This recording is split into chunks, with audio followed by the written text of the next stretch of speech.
प्रिय विद्यार्थियों, आज के इस ई व्याख्यान में हम अमेरिका के संविधान की विशेषताओं का अध्ययन करेंगे।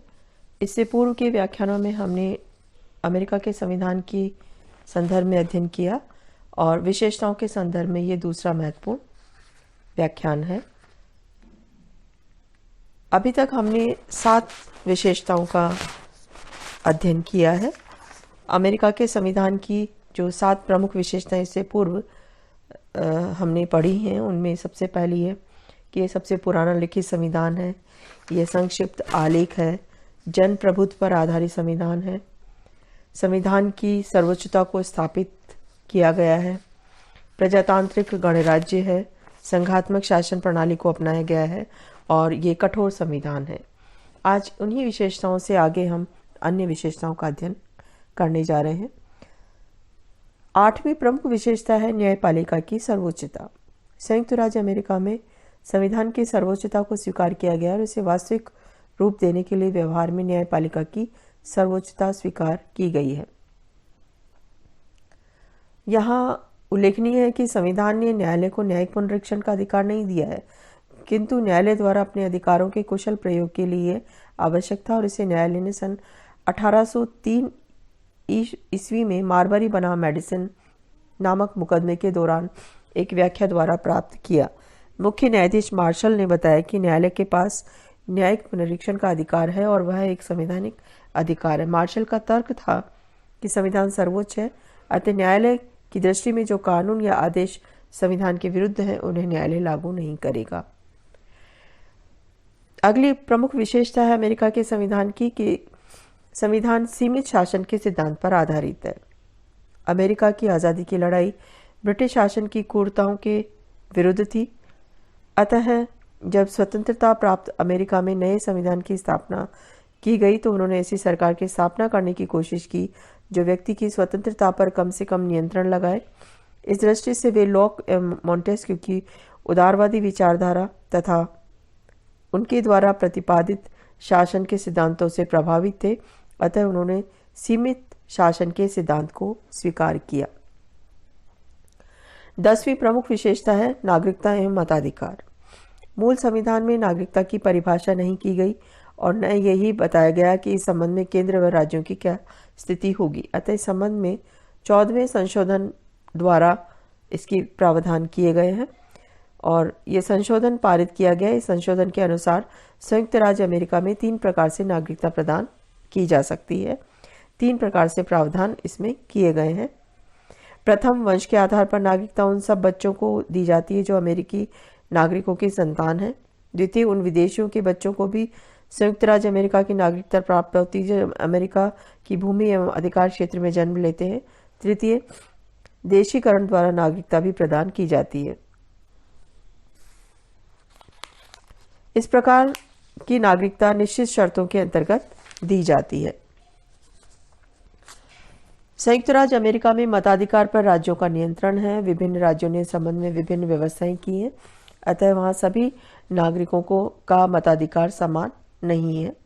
यद्यपि नस्ल, वर्ण, लिंग आदि के आधार पर किसी भी नागरिक को मताधिकार से वंचित नहीं कर सकते हैं, तो भी वे मताधिकार के बारे में शिक्षा, आयु, संपत्ति आदि की शर्तें लगा सकते हैं, जिनके कारण अनेक नागरिक मताधिकार से वंचित रह सकते हैं।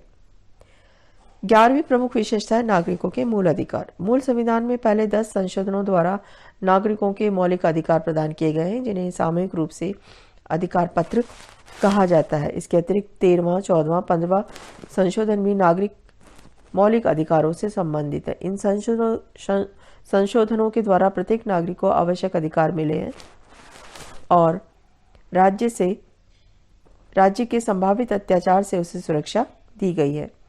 संविधान में निहित कुछ प्रमुख अधिकार हैं: अभिव्यक्ति, धर्म एवं व्यवसाय की स्वतंत्रता, जीवन एवं संपत्ति का अधिकार, शस्त्र धारण करने का अधिकार, कानून के सामने समता का अधिकार आदि। यह उल्लेखनीय है कि संविधान द्वारा दिए गए अधिकार असीमित नहीं है, अपितु सार्वजनिक हित में उन पर नियंत्रण लगाया जा सकता है। नागरिकों के मूल अधिकार के साथ ही अगली विशेषता है शक्ति पृथक्करण सिद्धांत और गतिरोध एवं संतुलन का सिद्धांत। शासन को अत्याचारी बनने से रोकने के लिए संयुक्त राज्य अमेरिका के संविधान में शक्ति पृथक्करण सिद्धांत को अपनाया गया है और उसके अनुपूरक के रूप में गतिरोध एवं संतुलन के सिद्धांत को भी अपनाया गया है। संविधान निर्माता मॉन्टेस्क्यू की विचारधारा से अत्यधिक प्रभावित थे और उनका विचार था कि व्यक्ति की स्वतंत्रता की रक्षा के लिए जरूरी है कि शासन का गठन शक्ति पृथक्करण के सिद्धांत के आधार पर होना चाहिए। उन्होंने शासन की विधायिनी शक्ति कांग्रेस को, कार्यपालिका शक्ति राष्ट्रपति को और न्यायिक शक्ति सर्वोच्च न्यायालय को सौंपी है। किंतु व्यवहार में शक्ति पृथक्करण सिद्धांत के कारण यह संभव था कि शासन के तीनों अंगों में बहुत अधिक अलगाव हो जाए और वह पूर्णतः स्वतंत्र होकर अत्याचारी बन जाए। अतः शक्ति पृथक्करण सिद्धांत के साथ गतिरोध एवं संतुलन की प्रणाली को भी स्वीकार किया गया है। यह प्रणाली शासन के किसी अंग द्वारा अपनी सीमाओं का उल्लंघन करने पर उनके मार्ग में बाधा डालती है और यह बाधा उस समय तक बनी रहती है जब तक कि शासन का वह अंग अपनी सीमाओं में पुनः न लौट आए और शासन के तीनों अंगों में संतुलन न स्थापित हो जाए। अमेरिका के संविधान की एक प्रमुख विशेषता है कि इसमें कुछ महत्वपूर्ण बातों का भी अभाव दृष्टिगत होता है। संविधान अति संक्षिप्त संविधान है, अतः इसमें कुछ महत्वपूर्ण बातों पर प्रकाश नहीं डाला गया है। जैसे संविधान इस बात पर मौन है कि कांग्रेस के दोनों सदनों के बीच पैदा होने वाले मतभेदों को दूर करने की प्रक्रिया के बारे में क्या व्यवस्था होगी। दूसरा, प्रतिनिधि सदन के अध्यक्ष की शक्तियों का विवरण नहीं दिया गया है। तीसरा, संविधान में मंत्रिमंडल के गठन एवं शक्तियों का विवरण नहीं दिया गया है।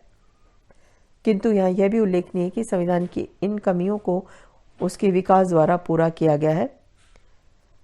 क्लाडियस जॉनसन का कथन महत्वपूर्ण है कि संविधान का ढांचा तैयार करने वालों ने हमें शुभ प्रारंभ कराया किंतु आवश्यकतावश शेष बातों को भविष्य पर छोड़ दिया। और अमेरिकी संविधान की एक बहुत महत्वपूर्ण विशेषता है एक गतिशील संविधान।